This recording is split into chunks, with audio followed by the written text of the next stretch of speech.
Bismillahirrahmanirrahim. Assalamualaikum warahmatullahi wabarakatuh. Waalaikumsalam warahmatullahi Innal wabarakatuh. hamdalillah adada khalqihi wa ridha nafsihi wa zinata arshihi wa midada kalimatihi. Asyhadu an la ilaha illallah wahdahu la syarikalah wa asyhadu anna Muhammadan abduhu wa rasuluh.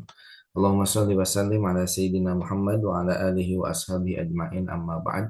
Alhamdulillah pada pagi hari yang cerah ini, Alhamdulillah kita masih diberikan hidup, masih diberikan usia oleh Allah, masih diberikan pula banyak kenikmatan. Mari sama-sama kita bersyukur dengan ucapan hamdalah. Alhamdulillahirabbil alamin. Salawat Alhamdulillah. serta Amin. salam senantiasa terlimpah curah kepada Nabi kita Nabi Muhammad Sallallahu Alaihi Wasallam yang telah menjadi uswah, contoh bagi kita seluruhnya, dan juga telah menjadi mubasyir wa nadhir, pemberi kabar baik dan pemberi peringatan. Yang salah satu peringatannya yaitu termasuk tema kita pada hari ini adalah tentang sebab-sebab fitnah kubur ya, di Quran surat Al-An'am ayat 44 sampai 45 yang akan dibahas oleh Al-Mukarram Syekh Muhammad Fauzi Arif SOSI MIKOM. Alhamdulillah Pak Ustadz sudah hadir. Jang subuh Pak Ustadz. Alhamdulillah. Baik, tidak memperpanjang mukadimah, mari sama-sama kita mulai kajian tafsir pada pagi hari yang berbahagia ini dengan sama-sama membaca basmalah. Bismillahirrahmanirrahim. Bismillahirrahmanirrahim. Bismillahirrahmanirrahim. Selanjutnya kepada saudara Kang Herman untuk membacakan ayat Qur'annya. Mangga Kang Herman.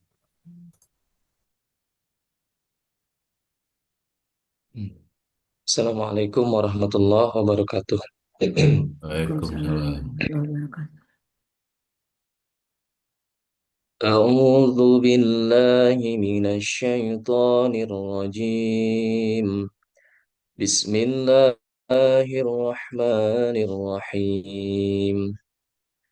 فلما نسوا ما ذكروا به فتحنا عليهم أبواب كل شيء حتى إذا فرحوا بما أوتوا أخذناهم بغتة فإذا هم مبلسون فقطع دابر القوم الذين ظلموا والحمد لله والحمد لله رب العالمين.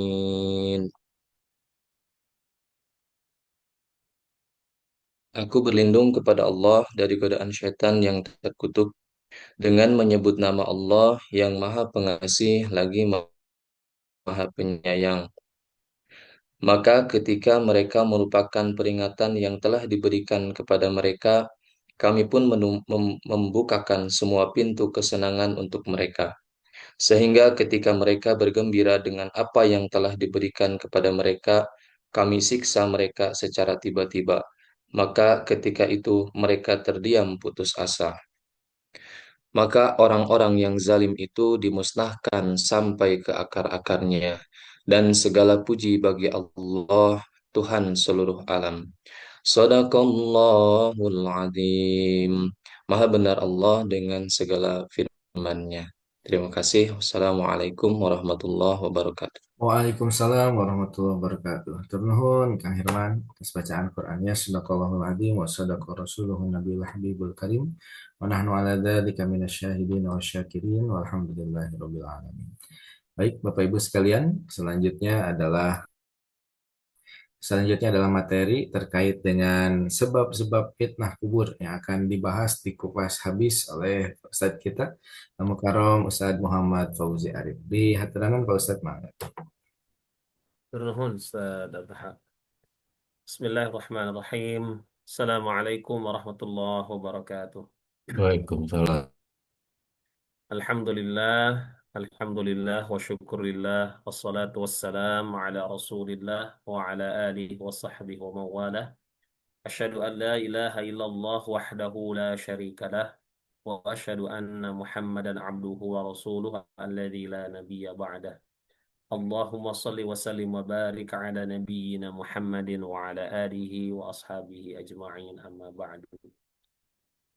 yang saya hormati seluruh asatid yang ada dalam kesempatan ini dan seluruh hadirin wal hadirat yang hadir juga dalam kegiatan ini. Alhamdulillah dengan izin Allah kita semuanya bisa berkumpul bersama-sama dalam kesempatan ini. Mudah-mudahan apa yang kita lakukan saat ini ada dalam kebermanfaatan keberkahan dari Allah Subhanahu wa taala. Bapak Ibu semuanya yang dimuliakan oleh Allah Subhanahu wa taala, eh, izin saya sebelum menjelaskan terkait ayat ini juga keterkaitannya dengan judul. Memang ayat ini tidak secara tekstual membicarakan secara detail tentang fitnah kubur. Memang sebetulnya ini lebih cenderung kepada bagaimana Allah Subhanahu wa taala tentang menjelaskan tentang bagaimana rangkaian proses bagaimana Allah itu memberikan peringatan kepada orang-orang, kemudian ada yang melupakan, ada yang mendustakan, dan akhirnya Allah Subhanahu wa taala membinasakan mereka. Nah, jadi nantilah kita kaitkan dengan fitnah kubur. Tapi memang intinya ayat ini tidak secara tekstual membahas secara langsung tentang fitnah kubur. Baik, saya izin untuk share screen terlebih dahulu.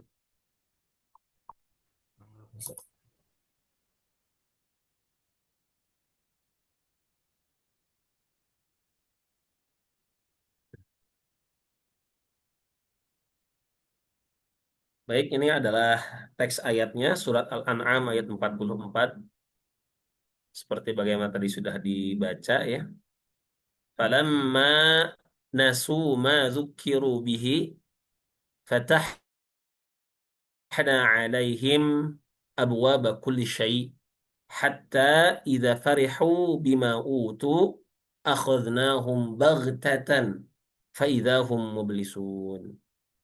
Nah, saya akan jelaskan ayat ini ayat per kalimat.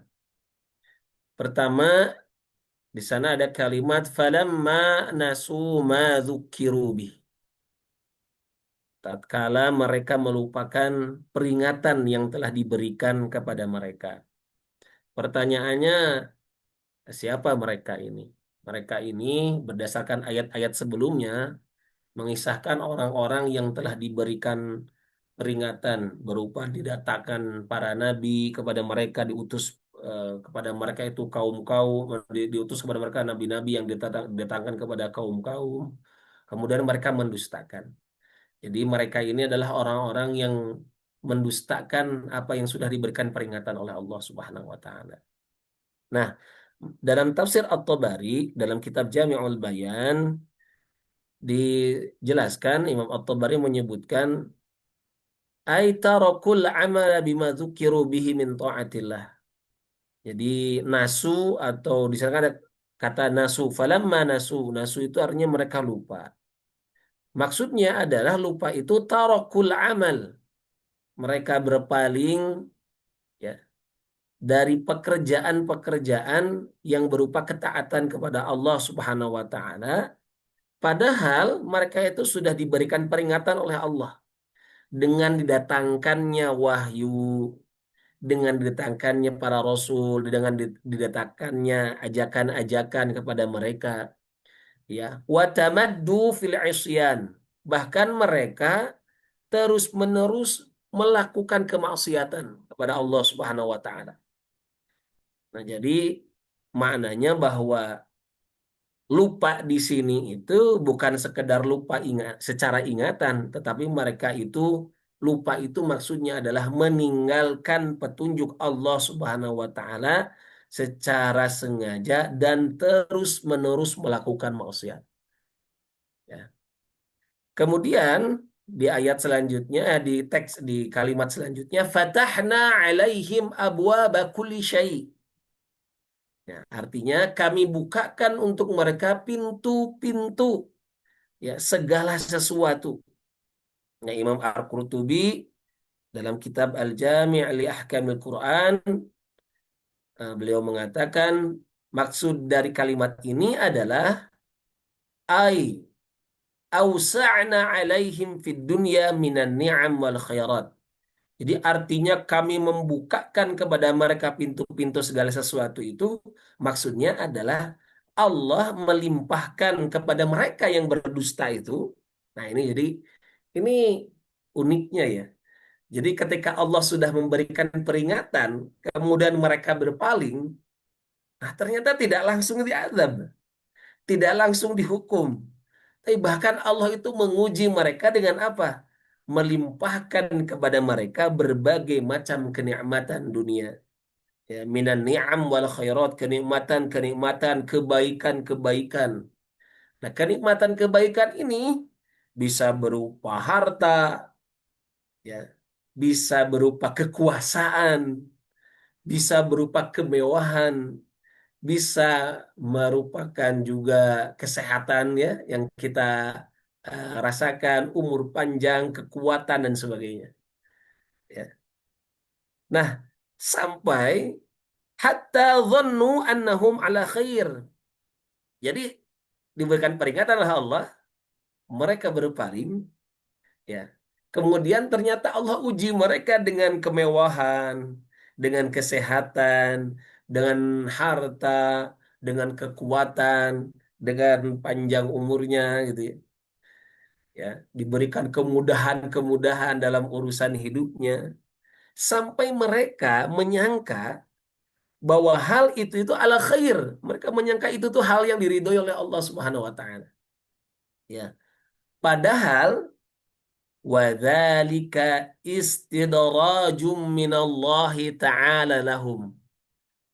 Padahal ternyata ketika Allah memberikan kemudahan, kemewahan, harta yang banyak, ya, dan hal-hal kebahagiaan lainnya, kata Imam Al-Qurtubi, dzalika istidraj minallah. Padahal itu adalah istidraj. Apa sih istidraj itu? Istidraj itu secara mudahnya adalah penundaan hukuman. Jadi hukumannya itu ditunda, caranya dengan memberikan kenikmatan. Nah, makanya ini kita harus hati-hati Bapak Ibu yang dimuliakan oleh Allah Subhanahu wa taala. Jadi apakah kita ini naudzubillah, apakah kita ini termasuk orang-orang yang sudah diberikan peringatan oleh Allah, ya, tetapi kita banyak berpaling, bahkan mungkin eh, begitu bangganya berbuat maksiat. Mungkin sekarang ada pertanyaan begini, kenapa ya orang itu tuh tidak pernah berbuat baik, tapi dia itu selalu dimudahkan urusannya, misalkan begitu ya. Nah hati-hati Bapak Ibu, jangan-jangan, jangan-jangan ini adalah istidraj. Sebetulnya itu adalah penundaan hukuman, ya, dengan mereka itu diberikan kenikmatan. Jadi sebenarnya Allah itu tidak diam. Kita yakin Allah itu tidak diam. Allah itu maha adil. Pasti suatu saat akan diberikan balasannya. Mungkin kita melihat saudara-saudara kita di Palestina oleh Israel kan asa nggak jago pisannya ya, Israel. Allah tidak membiarkan mereka. Suatu saat, nah ini mungkin sekarang sedang berkuasa. Ini istidraj lahu. Ya, tapi lah kita tidak usah jauh-jauh kepada mereka. Kita bercermin kepada diri sendiri. Ya. Nah, maknanya bahwa kenikmatan yang datang setelah seseorang berpaling dari ketaatan itu sebetulnya bukan tanda cinta Allah, melainkan apa? Melainkan ujian dan penangguhan hukuman. Nah, jadi mari kita bercermin dan memantaskan diri, apakah semua yang Allah berikan dari kemudahan, kemewahan, kenikmatan dan sebagainya dalam diri kita ini sudah pantas dengan apa yang kita lakukan kepada Allah Subhanahu wa taala. Kemudian di ayat itu dilanjutkan hatta idza farihu bima utu, hingga apabila mereka bergembira dengan apa yang telah diberikan kepada mereka. Jadi setelah mereka itu merasa itu adalah dari Allah Subhanahu wa taala, diberikan kekuatan dan kemenangan itu. Mereka itu sampai akhirnya farihu, bergembira dengan apa yang didatangkan itu. Bukannya sadar. Nah, jadi sebetulnya ujian itu datang kepada manusia bukan hanya saja berupa hal-hal yang kesulitan, kesempitan, tapi ujian itu datang kepada manusia itu bisa berupa kenikmatan, kebahagiaan. Nah, seharusnya dengan kenikmatan yang ada itu kan kita bersyukur kepada Allah Subhanahu wa taala. Nah, mereka ini sudah banyak berpaling, melupakan Allah, meninggalkan ajaran-ajaran agama, ya. Mereka bahkan terus-menerus dalam kemaksiatannya. Ketika diberikan kenikmatan itu malah menyangka, ya.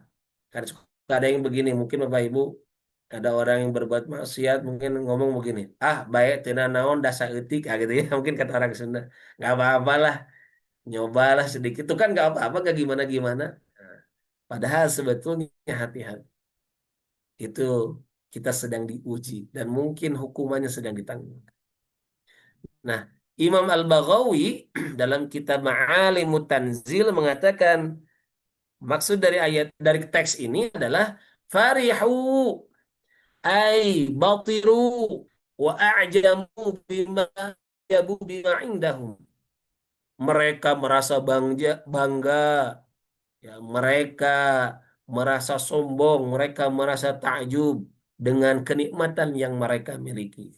Wa dhannu annahu min karamatillahi lahum, dan mereka masih mengira bahwa hal itu, kenikmatan itu tanda kemuliaan dari Allah Subhanahu wa taala. Jadi sebetulnya mah kita Bapak Ibu kalau sedang diberikan hal-hal kenikmatan itu, ya ada yang harus ditanyakan pada diri ini. Ini itu sebenarnya pantas tidak bagi kita, ya. Maka selalu kita eh, mawas diri. Apakah ini itu adalah sebuah kenikmatan atau malah ini adalah istidraj. Ya, yang tahu kan masalah melakukan maksiat atau tidak itu kan sebetulnya diri kita sendiri, ya, dengan Allah Subhanahu wa taala. Nah, karena mereka tidak sadar dengan diuji dengan kenikmatan padahal mereka banyak berpaling dari Allah Subhanahu wa taala, maka di kalimat selanjutnya akhadnahum baghtatan, kami siksa mereka secara tiba-tiba. Imam At-Tabari mengatakan ai ahlaknahum faj'atan, ya, maka kami binasahkan mereka secara tiba-tiba, min haitsu la yash'urun, ya, peringatan ketika mereka sedang lalai, ketika mereka sedang tenggelam dalam kenikmatan dan mereka tidak merasakan itu. Nah, jadi pelajarannya adalah azab Allah itu bisa datang secara tiba-tiba kepada orang-orang yang tidak mau bertaubat, ya. Maka Bapak Ibu yang dimuliakan oleh Allah Subhanahu wa taala, kalau kita melihat kepada eh, umat-umat terdahulu, ya, kita kan pernah mendengar ada Ad, kaum Samud, kita tahu itu Firaun, ya. Kita tahu juga kaumnya Nabi Lut alaihi salam, ya. Itu kan kalau kita lihat eh, Allah itu kan tidak akan membinasakan suatu kaum kecuali setelah ada peringatan. Nah, itu kan ada dalam surah Al-Isra ayat 15. Wa ma kunna mu'adzibin hatta nab'atha rasulan.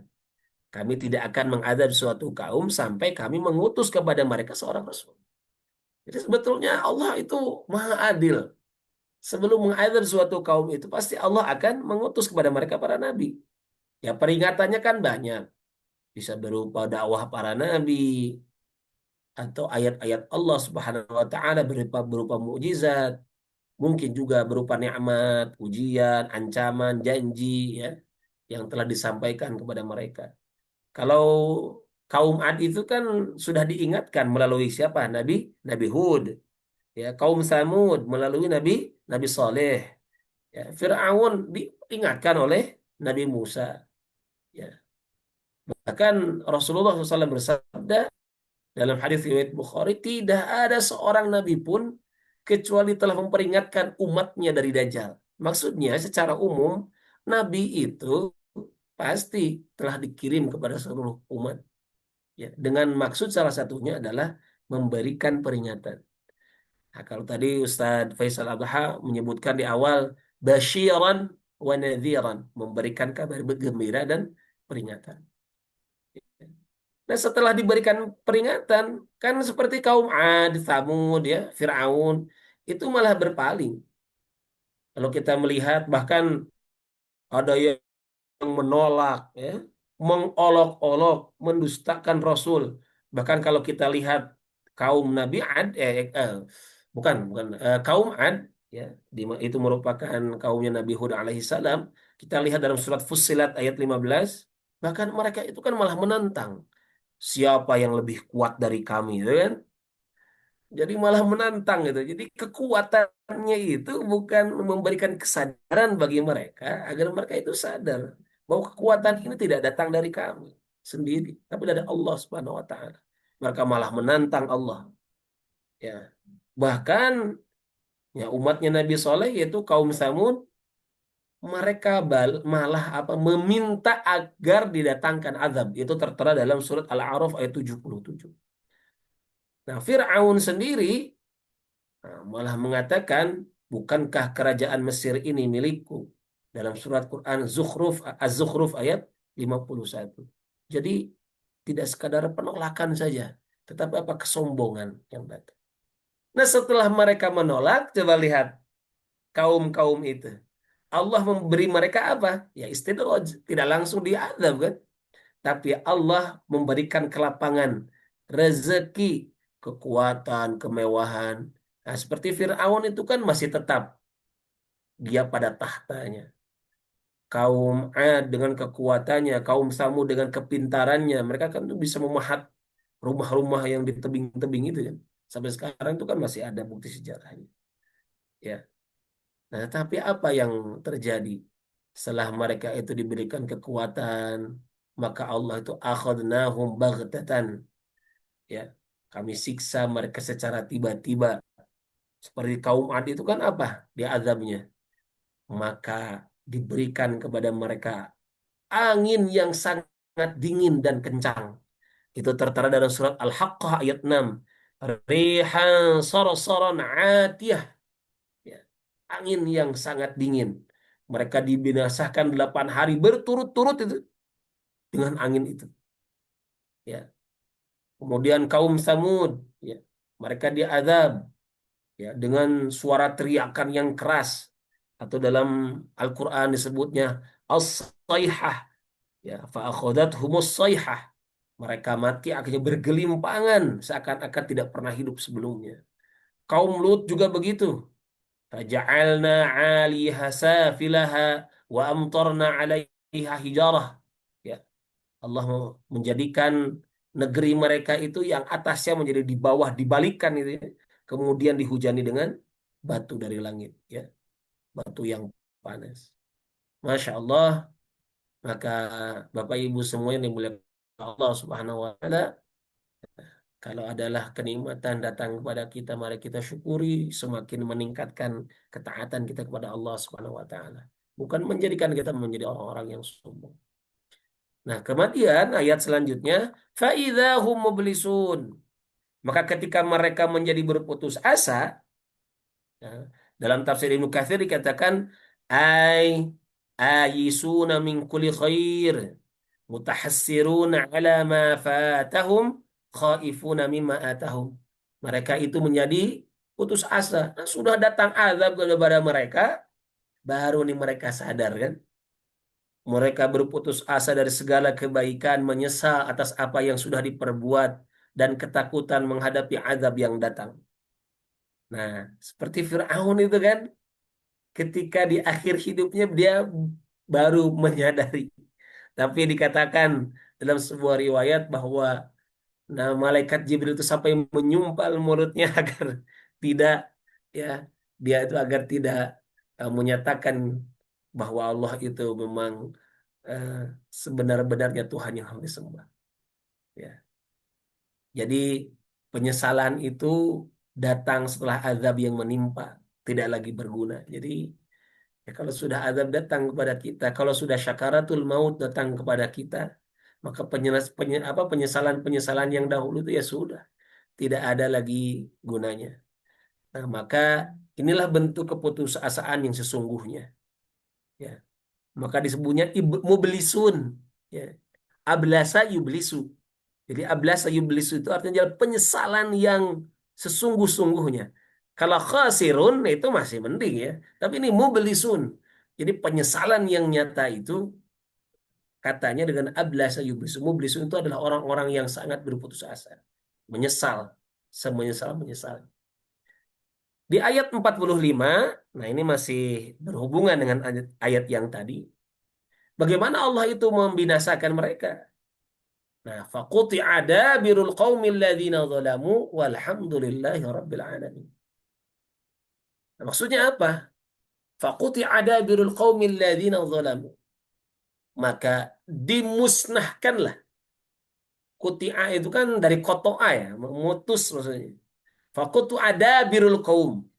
Nah, punten Bapak Ibu mungkin tahu kan kata dubur. Dubur itu kan ujung ya. Nah, dabirul qaum itu maksudnya dabir itu artinya secara bahasa adalah bagian belakang dari sebuah kaum. Dabirul qaum itu bagian belakang, jadi akhir generasi. Jadi Allah itu mengadab seperti kaum Ad, Thamud, ya, kaumnya Nabi Lut alaihissalam itu dibinasakan sampai ke akhir generasi mereka dan tidak ada yang tersisa musuhnya. Ya, maka Imam At-Tabari mengatakan faquti adabiruhum ay ustusilu an akhirihim falam yubqa minhum ahad. Jadi diputuskan, dibinasakan sampai habis, tidak tersisa seorang pun dari mereka. Ya, jadi nggak ada keturunan Ad itu sekarang sudah tidak ada, keturunan Thamud itu tidak sudah tidak ada.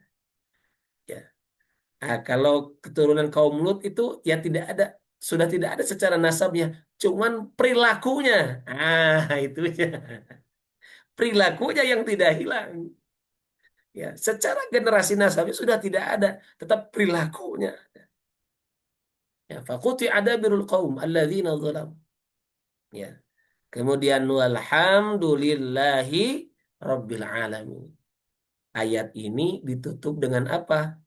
Dengan as-sana, dengan pujian kepada Allah Subhanahu wa taala. Maksudnya apa? Bahwa kehancuran orang zolim itu adalah bentuk keadilan Allah. Ya.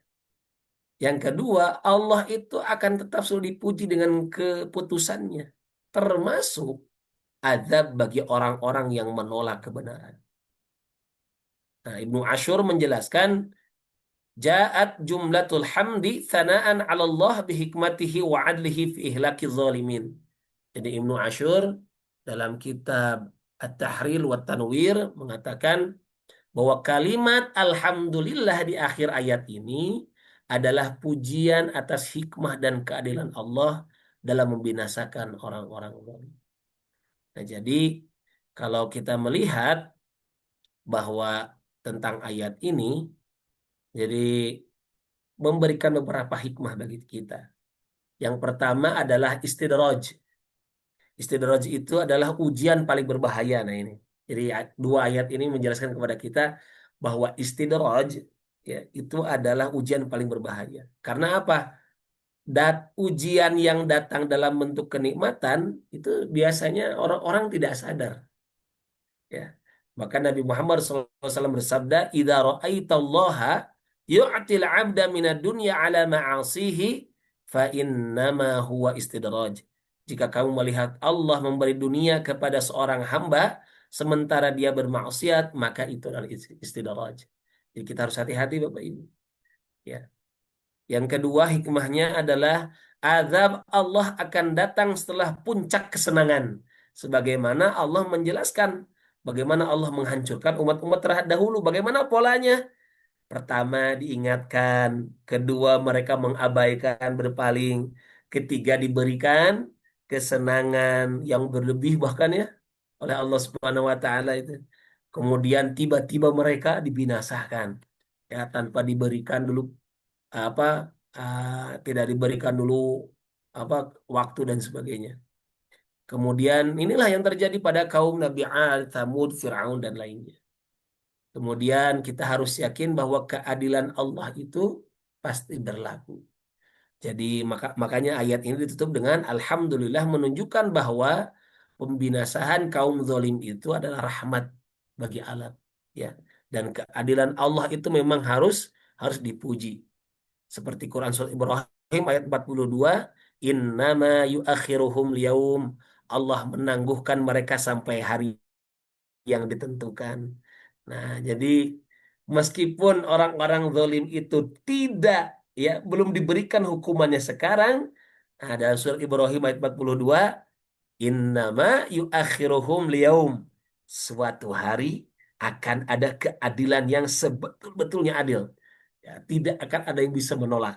Tidak akan ada yang bisa yang mengelak dari keadilan itu. Maka kalau misalkan ada orang zalim misalkan, ya hari ini mungkin di dunia mereka belum dibalas, suatu saat pasti akan ada balasannya. Ya. Kemudian ayat ini sebetulnya menjadi peringatan bagi kita umat manusia yang ya hidup di akhir zaman ini.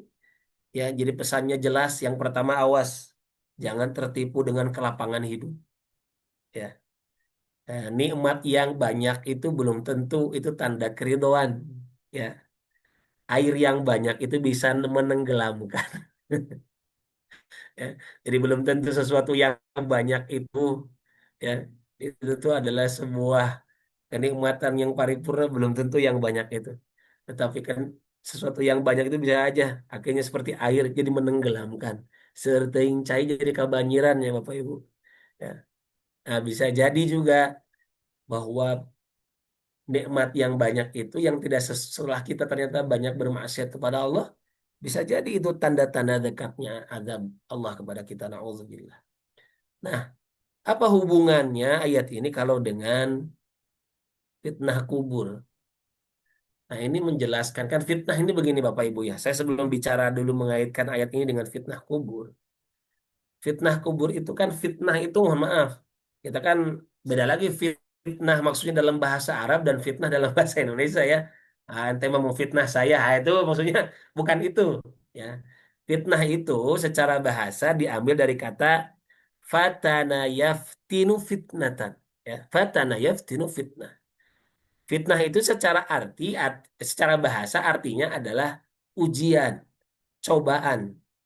Makanya dalam kitab Mu'jam Maqaisul Lughah, Ibnu Faris itu menjelaskan apa sih fitnah itu? Al-idkhal finnar wal ikhtiyar wal ikhtibar wal imtihan. Jadi orang dulu itu kalau ingin menentukan emas ini baik atau jelek, dimasukkan ke dalam api. Nah, nanti ketahuan, dicoba tuh. Ikhtibar wal imtihan, dicoba itu. Kalau emas yang bagus itu, nah akan begini. Kalau yang jelek akan begitu. Nah, nanti akan terlihat. Jadi dicoba. Nah, secara istilah, fitnah kubur itu adalah ujian atau pertanyaan yang dihadapi oleh seorang mayit di alam kubur setelah kematian. Yang dimana pertanyaan ini disampaikan oleh Mungkar dan Nakir, ya, tentang siapa Tuhannya, apa agamanya, siapa nabinya. Nah, sebagaimana ini disampaikan oleh Imam Al-Qurtubi bahwa fitnatul qabri hiya al-imtihan wal ikhtibar alladhi yakunu lil mayit fi qabri. Jadi fitnah kubur itu adalah ujian dan cobaan yang dialami oleh seorang mayit di dalam kuburnya ketika nanti ditanya tentang Tuhannya, agamanya, nabinya, ya. Jadi hina yus'alu an rabbihi wa dinihi wa nabiyihi. Wa faman waqara iman fi qalbi, barang siapa yang dalam hatinya, ya, ada tertanam sebuah keimanan, naja wastabsyara. Dia akan selamat. Maksudnya apa selamat? Menjawab pertanyaan itu dengan baik. Jadi menjawab pertanyaan di kubur itu nanti fitnah kubur itu bukan dijawab karena kita menghafal seperti kita ujian ya. Misalkan, oh nanti kalau fitnah kubur, ah tinggal saya jawab, siapa Tuhanmu? Siapa nabimu ya? Nah, apa agamamu? Bukan itu. Tapi pertanyaan itu dijawab karena apa? Karena keimanan yang tertanam dalam diri. Maka kalau ayat tadi mengatakan orang-orang yang berpaling ya dari ajaran Allah, orang-orang yang tidak sadar mereka itu diberikan kenikmatan ya, maka awas hati-hati. Kita harus paham betul bahwa ternyata maut itu datangnya tiba-tiba. Saur orang Sunda mah, maut mah ngadodoho datangna teu aya tempo, teu nu ngora, teu nu jompo gitu. Jadi mati itu jadi kematian itu dia menunggu ya. Ya, datangnya kadang-kadang tidak memberikan kabar, tidak kepada orang yang muda, kepada orang yang tua. Ya. Dan pertanyaan fitnah kubur itu hanya bisa dijawab dengan orang-orang yang mereka apa? Waqaral iman fi qalbi. Yang memang ada keimanan tertanam dalam hatinya. Wa man irtaba wa nafaqa halaka wa uziba. Tetapi mereka yang nafaqa, ya, irtaba, mereka yang munafik, ya, orang-orang munafik, orang-orang yang ragu, ya, mereka akan binasa dan diazab oleh Allah Subhanahu wa taala. Nah, jadi mungkin itu kaitannya dengan fitnah kubur. Wallahu a'lam bishawab. Mungkin itu saja Ustaz. Ada hal yang bisa saya sampaikan terkait tafsir dua ayat ini. Syukran. Assalamualaikum warahmatullahi wabarakatuh. Waalaikumsalam warahmatullahi wabarakatuh. Waalaikumsalam warahmatullahi Atur wabarakatuh. nuhun Pak Kakak Ustadz. ada punten. Jadi materinya mantap sekali ya. Yang satu mengingatkan kita ya, kelapangan itu betul Pak Ustadz. Belum tentu itu adalah sebuah nikmat, tapi bisa jadi itu adalah istidraj Istidraj. ya. Jadi menjadikan kita terlena. Nah, jangan sampai kita terlena Bapak Ibu sekalian. Mangga Bapak Ibu sekalian, apabila ada yang mau didiskusikan ditanyakan kepada Ustadz Arif Terus ya. punten pada seletik ya. Mangga. Sambil sebelum Pak Rusli, mohon Bapak Ibu ada absen di cek kolom chat, mohon diisi absennya. Atur nuhun. Parantos. Mangga, mangga Pak Rusli. Pak, Pak Ustadz, tadi ya bahwa kesenangan itu bisa istidraj. Kalau orang diuji dengan kesulitan gitu ya, nah itu eh, apa namanya gitu ya? Karena banyak orang yang diuji dengan sebagai kesulitan, sulit-sulit. Ya tentu atau pasti berkaitan dengan amal ya, dengan perilaku. Itu ada pasti ada kaitannya karena Allah kan di dalam Al-Qur'an mengatakan setiap kebaikan tuh pasti datang dari Allah dan setiap keburukan datang dari dirimu sendiri kan gitu ya. Ayat ada yang seperti itu. Itu satu. Kemudian yang kedua tadi kasus apa namanya bahwa makhluk umat-umat terdahulu yang diputuskan gitu ya sampai tidak ada lagi tapi perilaku itu masih ada itu yang harus dilakukan hari ini itu seperti apa gitu ya karena tadi boleh jadi umat Nabi Lut sudah tidak ada turunannya itu udah nggak ada gitu ya tapi perilaku Nabi Lut itu ada gitu perilaku turunan Nabi Lut itu ada hari ini gitu ya bahkan sekarang ada ya misalnya di Barat kan perkawinan sejenis gitu ya. Di Amerika sudah dilegalkan, di Inggris dilegalkan gitu ya. Nanti dan ini dekat ke Indonesia ini. Di Indonesia juga banyak gitu yang kayak begitu. Nah, ini sikap kita menghadapi manusia yang begitu. Kalau saya di kelas sudah suka mengatakan begini, kalau di kelas ya dengan mahasiswa. Saya bilang kamu enggak malu sama ayam sama kambing sebelah gitu ya. Kambing aja tahu mana betina jantan gitu ya. Masa manusia tidak tahu betina jantan itu. Nah, itu kalau saya di kelas kayak begitu selalu saya sampaikan ya. Dan di mereka sadar dengan begitu. Ya gini aja saya bilang nggak usah lah ngomong-ngomong yang pakai dalil segala macam sederhana aja saya bilang. Antara kamu ya, kamu apa tidak malu sama kucing, sama ayam, sama itu tahu jantan betina. Masa manusia tidak tahu jantan betina gitu ya. Nah, itu. Nah, itu gimana? Nah, itu Anda yang menentukan sikapnya gitu ya. Nah, apakah cukup atau kurang gitu ya? Seperti itu. Nuhun, nuhun, Ustaz. Nuhun Pak Ada. Mangga. Ya, mangga. Assalamualaikum warahmatullahi wabarakatuh. Waalaikumsalam warahmatullahi wabarakatuh. Maka Pak Ustaz langsung saja. Baik, Pak Rusli. Dalam istilah agama itu, kalau untuk ujian, kalau kita lihat kepada surat Al-Baqarah, walanabluwannakum. Syih. Walanabluwannakum itu kan dari kata bala ya, sebenarnya dari kata bala. Jadi ujian itu dalam istilah agama bisa berupa bala, bisa berupa musibah. Nah, musibah itu kan ma asaba min musibatin. Nah ya. Jadi apapun yang terkena dari kepada kita, entah itu kebaikan maupun kejelekan, ya bisa disebutnya dengan begitu istilah lainnya. Nah, intinya ada istilah kebaikan itu datang dari Allah dan kejelekan itu datang dari diri kita sendiri. Sebetulnya kita kaitkan dengan surat Ali Imran bahwa Rabbana ma khalaqta hadza batilan. Orang-orang beriman itu kalau diberikan sebuah ujian, keburukan, kesempitan, dia pasti menganggap bahwa ini ada semuanya yang terbaik dari Allah Subhanahu wa taala. Jadi gitu. Tinggal dia mengukur, Ya, mengintrospeksi diri bahwa oh iya ya, Allah itu mungkin memberikan saya ini karena memang ini mungkin satu ada hal yang kurang baik dalam diri saya yang perlu saya evaluasi atau memang belum saatnya untuk seperti itu. Kadang kan ada orang punya harapan ingin begini, diberikan yang lain mungkin baru selia sok kayak gitunya. iya, Sebetulnya bukan Allah itu tidak sayang dengan, tapi Allah itu kadang-kadang lebih tahu yang terbaik bagi kita. Mungkin belum sekarang, belum saatnya sekarang. Suatu belum saat waktunya. ada. Belum waktunya. Nah, Iya. jadi semua yang Allah berikan kepada kita itu sebetulnya jadi kebaikan. Asal kita menjadi orang-orang yang bisa mengambil hikmah dari setiap perjalanan hidup yang datang kepada diri kita. Entah itu hal-hal yang buruk yang menimpa kepada kita, entah itu kebaikan-kebaikan yang datang kepada kita. Kalau itu keburukan, maka mari mengevaluasi diri, hal-hal yang sempit kalau datang kepada kita, menguatkan diri. Insya Allah itu pasti akan ada apa hikmah dalam Hikmah setiap ya. kesempitan-kesempitan tersebut. Kalaulah kebahagiaan, nah tadi jangan sampai kita jadi istidroj gitu. Jadi makin jumawa mengatakan, dah iya mah kuring, iya mah saya. Ini karena saya. Nah, pertanyaan yang kedua, bagaimana eh, menjauhkan perilaku-perilaku itu? Oleh karena itu, Bapak Ibu semua yang dimuliakan oleh Allah Subhanahu wa taala. Al-Qur'an itu kan salah satu isinya dalam Al-Qur'an itu adalah tentang kisah-kisah. Fungsi kisah itu kan agar manusia Pelajaran. bisa mengambil pelajaran dari umat-umat sebelumnya.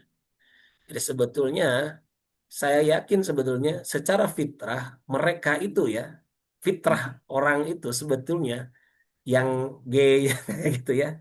Secara Aha. fitrah itu mereka itu pasti menolak. Tapi mereka itu hanya mengikuti hawa nafsunya mereka sendiri. Jadi kan nafsu dalam nafsu an-nafs Imam Al-Ghazali dan kita Ihya Ulumuddin menjelaskan ya. Jadi ada tiga kan. Lawamah, ammarah, Oh, mutmainnah. saya ini. Lamawah itu kan lawamah itu di tengah-tengah.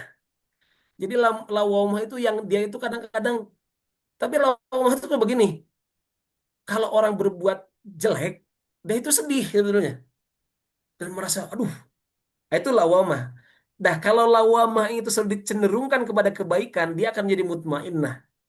Tapi kalau lawamah itu gitu, Didekatkan. melakukan ini kan, baiklah, dah mau naon nah gitu ya. Akhirnya menjadi ammarah, la ammaratum bisu akhirnya. Jadi menunjukkan kepada kejelekan. Nah, jadi Bapak Ibu, sebetulnya dengan kejadian-kejadian yang ada sekarang ini, sebetulnya itu sudah termaktub dalam Al-Quran dan banyak yang sudah terjadi. Ya, kejadian dahulu zamannya Nabi Lut, harusnya kan orang mengambil mengambil apa? Pelajaran. Semua Ibroh ibroh ya. ya pelajaran. Nah, Tentu ya. Tuh dibulak balikan gitu ya, kok Allah tuh dihujani dengan batu, tapi orang masih tidak mau mengambil pelajaran. Nah, itu mungkin Barusli wallahu a'lam bishawab itu kekurangan dari saya itu. Atur nuhun sama-sama ya, nuhun ya. Dan nuhun Pak Ustadz. Wah, sangat Bukan menarik salah sekali ini babat ya. juga. Nah, enggak, Bapak Ibu sekalian, ada Prof Neneng, ada Pak Husni, Pak Fabian, Pak Faris, Bu Neni. Wah, Bu Neni sudah hadir lagi. Bu, lancar Bu. Alhamdulillah, hatur nuhun Pak Adha. Kami ada Ya Pupi, sok naros Sila benar. sila. Pak Jejen, Pak Ariento, Bu Siska, Bu Parihat, tuh Masya Allah, Pak Asep Ramda, Wareg kemarin mah di Walimah teh Alhamdulillah wareg pisan. Kena Iya mah, kasadayana. Barokah, barokah pisan tuh. iya anak mah presentasi ya mas, sanes tahu siapa presentasi ya. Buru-buru abdi wungkul ya waduh.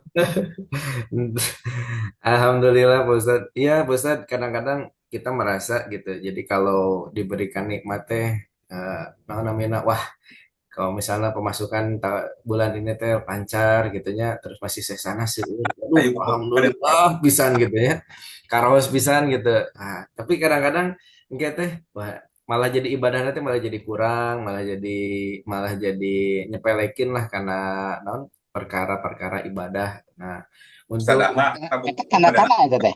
kan pupung dan Eta aroskeun tanda-tanda itu teh. Bu Pupung Baden Arus. mohon dina chat ya Oh ya, chat siap. mangga Prof Pupung Mangga Pro Pupung. Di chat sih apa ada? nah ini enggak Ada Pupung. Pro Pupung ngiringan hatur nuhun soalnya. Hatur nuhun, mangga nu sanes we heula. Bukan. Tosnya 5 menit deui. ya Pak Ustadz nyambung sarana Pak Rusli Pak Ustadz tadi kan Bangga. tahun Pak Rusli mah kudu hafal ka mana awewe mana lelaki itunya kira-kira gitu.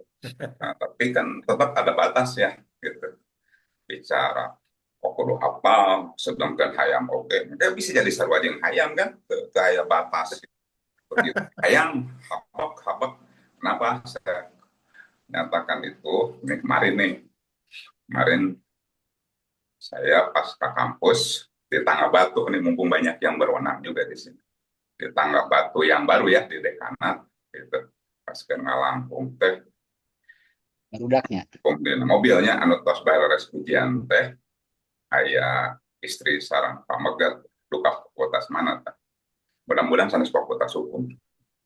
Nah, mudah-mudahan mas sanes fakultas hukum datang pilih fakultas dakwah Pak Ustadz. Aduh. Kan aya pamegat teh aya istri calik ngagoler ka istri calik gitu nya. Nah, kan sebetulnya nah itu karena mungkin karena aku Rusli diajarkan tadi kudu apa mana lalaki mana awewe jika ulah kudu juga hayam ya kan gitunya hayam we. Nah padahal hayam kan teu aya augeran gitu.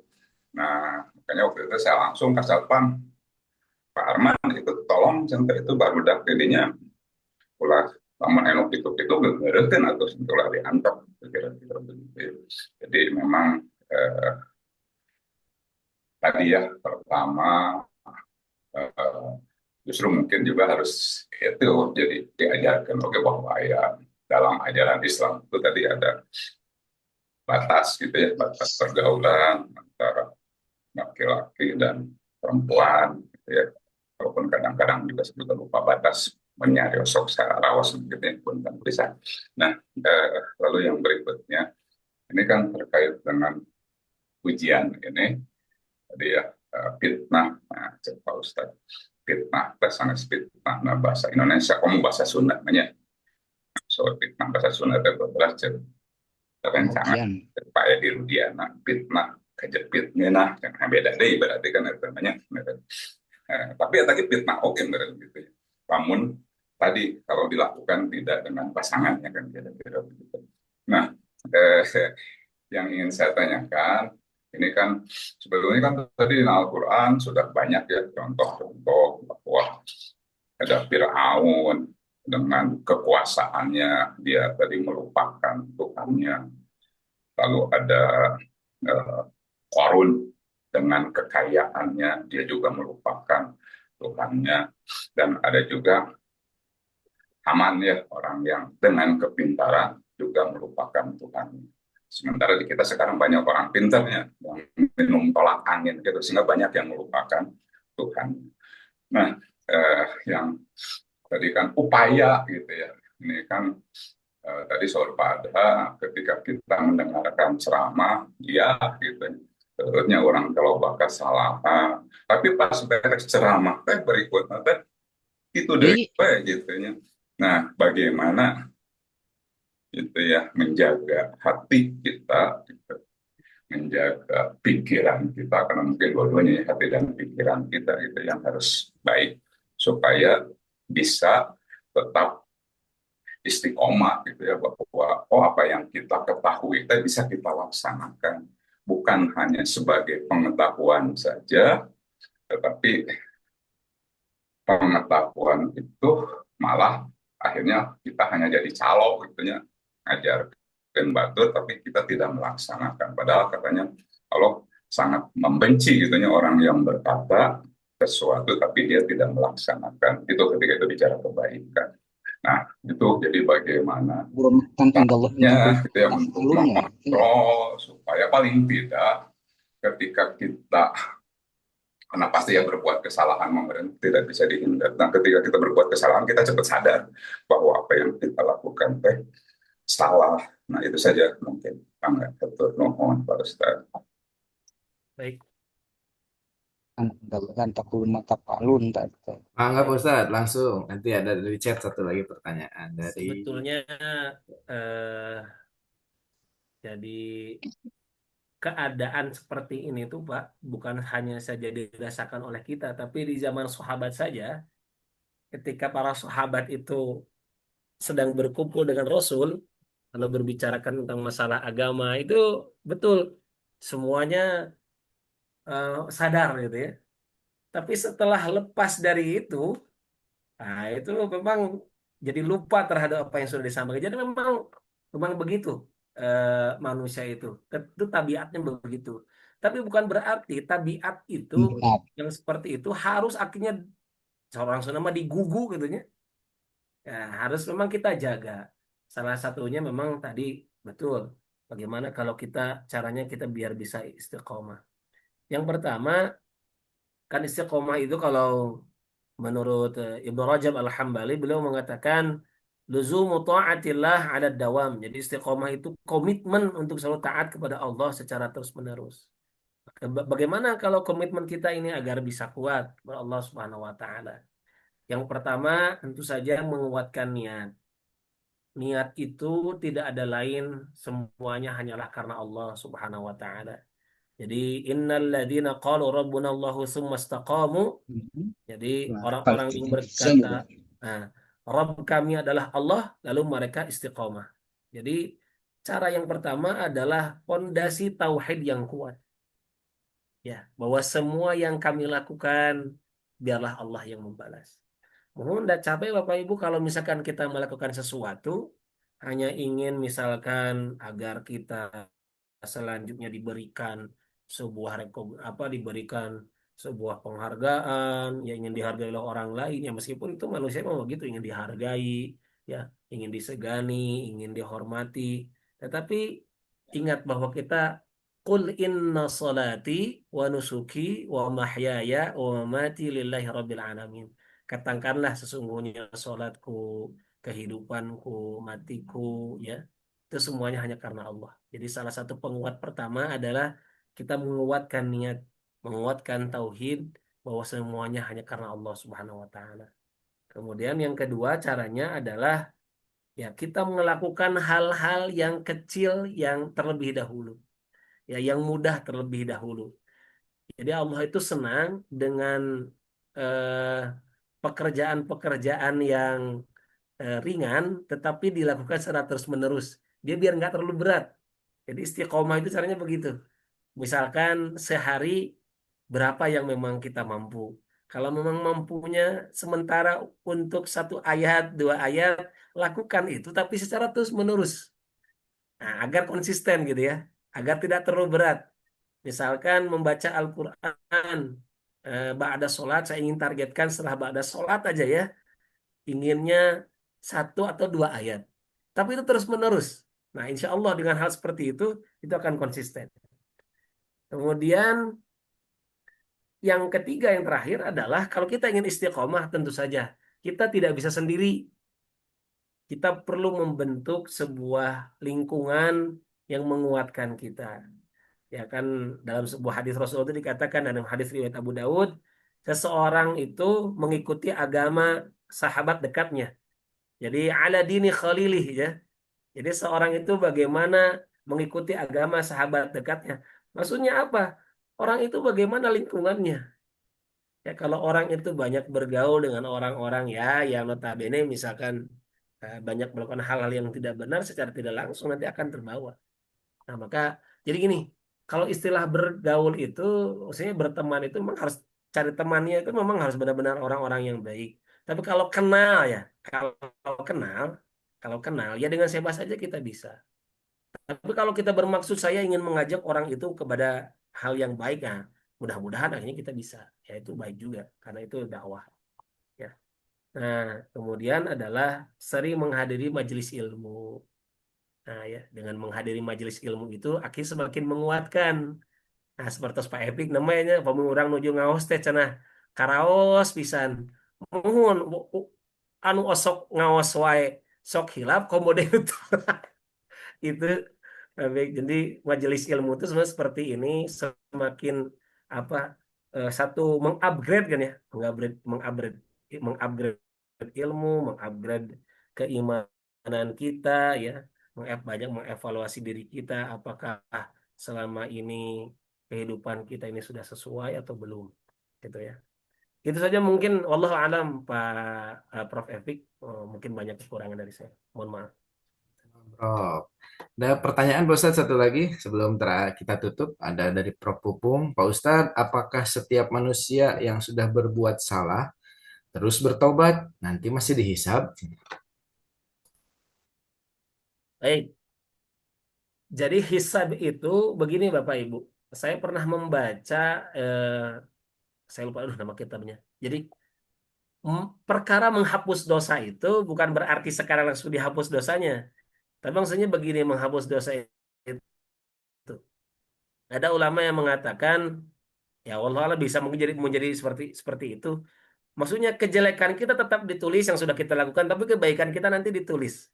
Nah nanti kebaikan-kebaikan ini yang sering kita lakukan, nah itu akan lebih banyak daripada dosa-dosa kita dosa per dosa kita yang sudah kita lakukan. Tapi intinya begini Bapak Ibu, tidak akan pernah ada orang yang luput dari berbuat dosa, itu tidak akan.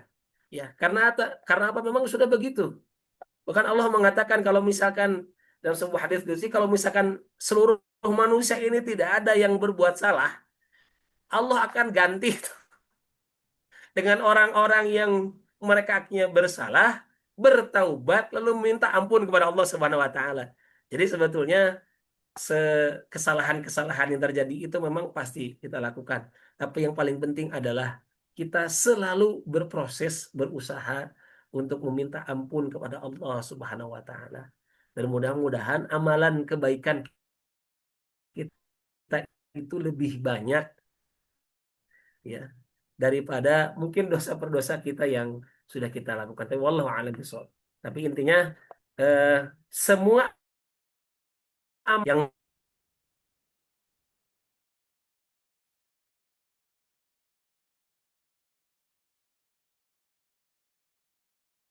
mungkin ada yang topik seperti menghapus di erase gitu ya. Kalau kita salah nulis kemudian dihapus. Nah, tidak begitu. Tetap ditulis kejelekannya, kebaikannya nanti dipertanggungjawabkan di yaumil akhir nanti. Mudah-mudahan kebaikan-kebaikan kita selalu diterima oleh Allah Subhanahu wa taala.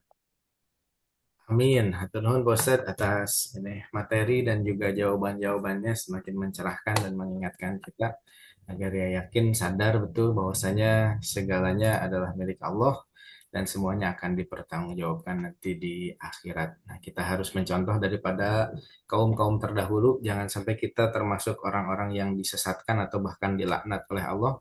Tapi kita berharap sebagaimana di surat Al-Fatihah, kita diberikan jalan yang lurus, orang-orang yang diberi nikmat oleh Allah Subhanahu wa taala. Amin amin ya rabbal alamin. Sekian Bapak Ibu, sebelum kita tutup, kami selaku pengurus kajian tafsir mengucapkan terima kasih yang sebesar-besarnya kepada Pak Ustadz atas ilmunya dan juga materinya. Jazakumullah khairan katsira, dan juga kepada seluruh yang hadir, dan kita pun berdoa kepada Allah Subhanahu wa taala. Hari ini adalah UTS terakhir di Fakultas Hukum, insya Allah sampai zuhur. Kita berdoa semoga seluruh mahasiswa diberikan kelancaran dalam UTS-nya dan dosen-dosen diberikan kelancaran dalam memeriksa jawaban daripada UTS mahasiswanya. Dan kita pun berdoa yang sakit semoga disembuhkan, yang sedang ada hajat semoga diberikan pengaturan terbaik dari Allah Subhanahu wa taala, yang sedang ada masalah semoga diberikan jalan keluarnya. Kita tutup kajian tafsir pada pagi hari ini dengan bacaan hamdalah. Alhamdulillah. Assalamualaikum. Penuh. Nuhun pisan. Assalamualaikum.